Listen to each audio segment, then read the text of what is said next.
Catherine ఇప్పుడు ఈ పేరు ప్రపంచమంతా చర్చిస్తోంది. ఎందుకయ్యా అంటే ఇరాన్లో మొన్న 15 మంది అధికారులు చచ్చిపోయారు. వాళ్ళందరూ ఎవరు? సైనికాధికారులు. ఇరాన్కి సంబంధించినటువంటి కీలకమైనటువంటి సైనికాధికారులు.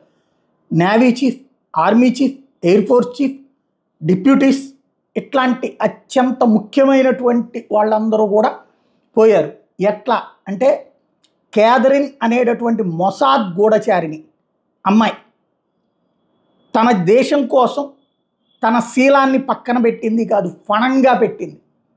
ఇరాన్లో ఆ మతస్థురాల్లాగానే, షియా మతస్థురాల్లాగానే వ్యవహరిస్తూ వీళ్ళందరితో ర్యాపో మెయింటైన్ చేస్తూ వాళ్ళకి వల విసిరింది. వాళ్ళందరూ ఆ వలలో పడ్డారు. కొమేనీకి సంబంధించినటువంటి కీలకమైనటువంటి సన్నిహిత టీం అందరూ కూడా అమ్మాయికి వెంట ఓ రకంగా చెప్పాలంటే వెంపర్లాడారు అమ్మాయి కోసం.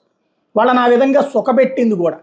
అట్లాంటి కాన్సెప్ట్తో బిగిన్ చేసి క్రమంగా వాళ్ళ ఇంటి లోపల ఉన్నటువంటి లాంగిట్యూడ్లు, లాటిట్యూడ్స్ లాంటి వాటితో సహా ఇజ్రాయెల్కి చేరవేసింది.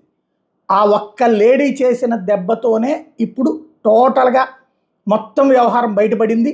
2017లో ఇరాన్ వెళ్ళి షియా మతం స్వీకరించింది. ఇరాన్లో 90-95% మంది షియాలే ఉన్నటువంటి నేపథ్యంలో షియా ఆచారాల్ని చాలా నిష్టగా పాటించింది. ఇస్లాం మీద నిజమైనటువంటి భక్తి ఉన్నట్టుగా చూపెట్టింది. ఖమేనీ అధికారిక వెబ్సైట్లో బ్లాగులు కూడా నడిపింది. రాజకీయ సైనిక అధికారుల భార్యలతో స్నేహం చేస్తూ సైనిక రహస్య ప్రదేశాల్లో ఆమెకు వాళ్ళ భర్తల ద్వారా ఎంట్రీ సంపాదించింది. ఫోటోల ద్వారా ఇజ్రాయెల్కి సమాచారం చేరవేస్తున్నది. అణుస్థావరాలు, శాస్త్రవేత్తలు వీళ్ళందరి జాతకం అంతా కూడా తనే ఇరాన్కి పంపించింది. రెవల్యూషనరీ గార్డ్స్కి సంబంధించిన రహస్య కార్యకలాపాలన్నీ ఆమె చేరవేసింది. తద్వారానే డ్రోన్లతో లేపేసినటువంటి పరిస్థితి.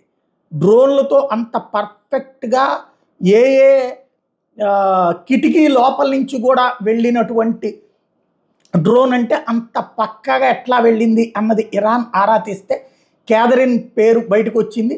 ఇప్పుడు ఆమెకి ఉరిశిక్ష విధించింది ఇరాన్.